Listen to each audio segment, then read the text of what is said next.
Иргэд атар талхыг таллаж авч байна гэсэн мэдээллийн мөрөөр бид хотын захын хорооллуудаас хүн амын нэгтэршил ихтэй бүс болох 7 буудлыг сонгосон юм.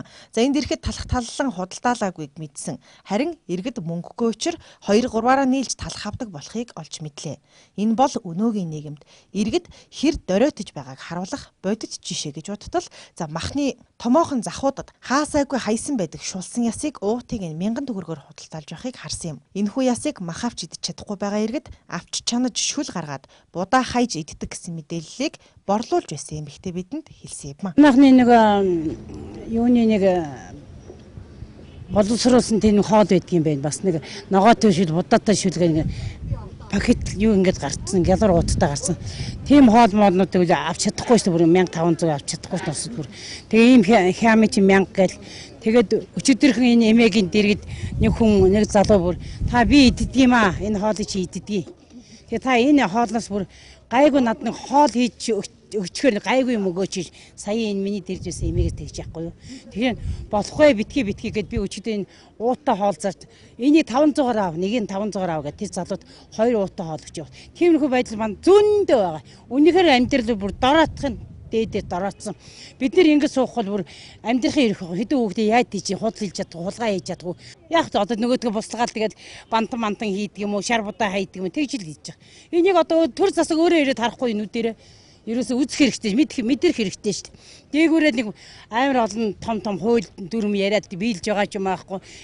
Усын их хурл сууж байгаа хүний юм хийж байгаа хүний өөртөө юм хийж чадахгүй инээ тэрэгээл юунаас нь ингээд одоо ингэж байхын оронд ард түмэн яаж ийн одоо ард түмнээ бодох цаг болцсон байна уу яг үнэ л гэж юмтай болчих. Үүндээ яд бид нар бол бүр ард түмний ядарч байгааг бүр яг энэ юм дээр сууж байгаа учраас бүр сайн мэдчихэж шүү дээ. Одоо жишээлбэл юу байна?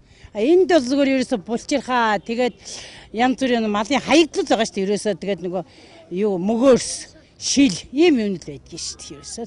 Өөр юм байхгүй энэ чинь нохоод заримдаа даахгүй гэж байгаа юм чинь хүн аваад тий. Өнөөдөр нийгмийн байдлыг дагаад эдийн засгийн доройтлыг дагаад иргэдийн амьдрал үнэхээр хэцүү байгааг бид нар харуулахаар 7 буудлын эцсээр хурж ирээд байна. Тэгэхээр энд тойрон байгаа дэлгүүрүүд за эндээс худалдаж авж байгаа хүмүүсийг харахад хоногийн хоолоо өдөр тутамд нь залгуулж за 1 кг төмс, 1 кг будаа, 500 г сахар, 100 г одоо 9 тос гих зэргээр одоо худалдаж авч байна. За та бүхэнд нэг зүйлийг харуулхад өнөөдөр 7 буудлын эцсээр те ийм ясыг өнөөдөр 1000 төгрөгөөр нэг уутын зарж байна. Энэ яснаас өдөр тутам авч шүл гаргаж дээр нь будаа хайж хоолоо залгуулдаг хүмүүс олон байгаа гэдгийг энэ ясыг худалдаалж байгаа хүмүүс хэлж байгаа юм аа. Жижиглэн л идэж штэ одоо. Ерөөсөө жижиглэн идэнэ. Одоо яах вэ? Нэг төмс, нэг сонгон, нэг луувн, нэг манжин. Тэр нэг жижиглэн ингээл аваад гарч ш. Нэг гэрсэн гуурд эсвэл тэр одоо нохоонд өгдөг 7 буудлын 700-гийн те гоймон. Ийм л ямар амьдрж ш. Тэгээд гिचний ам бол байсан тэрүүгээр л хоол хийж идэнэ. Тэгэл маргааш шил лааза түүгээл маргаашийн хоолны төлөө явна. Одоо тийм тэгээд энэ мах авчраас зарагдахгүй ерөөсөө орлого муу хүмүүсийн амьдрал бол арай л дэндүү байна шүү дээ. Ийм л шүү. Жижиглэн одоо та хичнээн нэг өдөрт боогоо дуусчих. Одоо цаанаасаа боогоод ирдэг юм л да. Тэгэхээр чи юу яадаг байхгүй юу? Энэ бараг 60-70 шилхэг бол өдөртөө шүү дээ. Ерөөсөө жижиглэн мохон хоол гүйж, нохоо хоол нь бүр ягаад гэвэл энэс арай том. Яг үгүй нохоо хоол нь шоронготой мороотой юм ингээд хийцэн байгаа. Зарим нь нохоондоо өгж, зарим нь тэрнийг бараг аривн гээдэж шүү. Цэвэрлээд. Тэгтээ тэрүүл яг уг нь гидсэлтэй. Тэгтэл арай аривны нь бодвол зарим нь нохоондоо өөрсдөө идэх юм. Энэ ард түмний амьдрал бол одоо хэцүү л байна дөө чаас. Энэ ерөөсөө бид нарыг уурлаад та нар муусаал уурч та нар идэж ийн гин бид нар үндсэндээ бараг нэг 200-300 төгрөг өөрөөсөө бас цаана амьдрал хүүхдэд тийж ийн үстэй. Тэгэхээр юм түрээсэлж ийн энэ болгоны чинь бид нар ч гэсэн нэг 200-300 төгрөг хараал заргаж байгаа үстэй. Тэгэхээр чинь бид нарт одоо уурч та нар одоо ингээ бараг үнэтэй болгож ийн та нар энэ жижиглэн чинь хараа эхлээд 350 төгрөг байсан. Одоо үнэ хэдгээч 700 төгрөг болцсон. Тэгэхээр юмны үн харьсангуйгаар ямар болсон байна мэдэгж байгаа зү. Тэгэхээр одоо жижиглэнгээч авч чадахгүй уурлал гарч ш. Ийм л. Али дэмжлэг үзүүлээд тал. Төр засгаас та нар ингээл гिचнээ сайхан ингээл нэвтрүүлэг хийгээд байгаа. Үрдүн таана байна. Энэ ус уч ингээл Ингээл байж л биш та. Одоо яах юм? Би ч гэсэн одоо аваад явна. Инээс одоо авахаас өөр нөхцөл байхгүй. Гэхдээ тэгээ яах юм? Гэхдээ та нарын нэвтрүүлгийн үр дүн нь юу вэ? Хамгийн гол нь тэр л. Төр засагт хүрч чадж гэнэ үгүй юу? Төр засгийн тэрийг авч хилцэж гэнэ үгүй юу?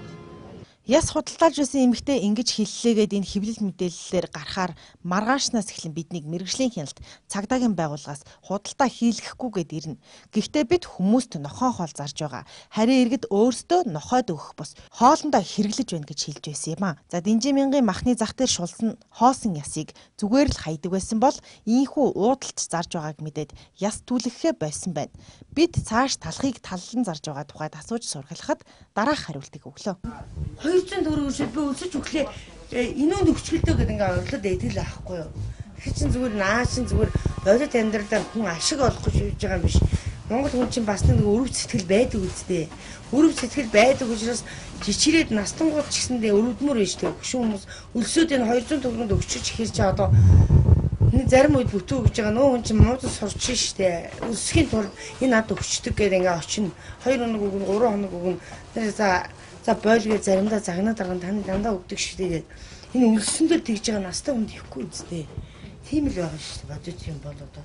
Тэгээд тэр чинь тэр ямар дараа гинэ тэгж нэг сенсац болгоод тавиад байгаа болохоор тэр чинь яг л амьдрал байхгүй юу? 200 төгрөндөө тааруулаад өгөөч гээд 2 хүн хуваагаад авахул жишээний л авахгүй бүр болохоор ягаад ингээ гуугаад байвал өгнө шүү дээ бид нар чи ямар. Одоо гүрийгээд настай хүний ч одоо нэг удаа ч гэсэн өгөөл гаргам юм. Тийм л биш. Тэр шуугаад байх юм биш ээ. Төмс хамгийн их худалдаалагдж байгаа бүтээгдэхүүн болжээ. Альва улс орон ядуурл үлсгэлэнд нэрвдэхээр төмсний хэрэглээ өндөрсдөг гэдэг. Үлсэж ядуурч үзээгүй монголчууд ардчлал шилжиж төмсөөр гол зогоох дээрээ хүрсэн байна. Нэг хүн амд ногдох малын тоо хэмжээгээрээ дэлхийд 1-р ордогч 50 сая малтай хүн ам нь яс цулгааж өдөр хоног залгуулж байгааг анзаарч үзэх цаг иржээ.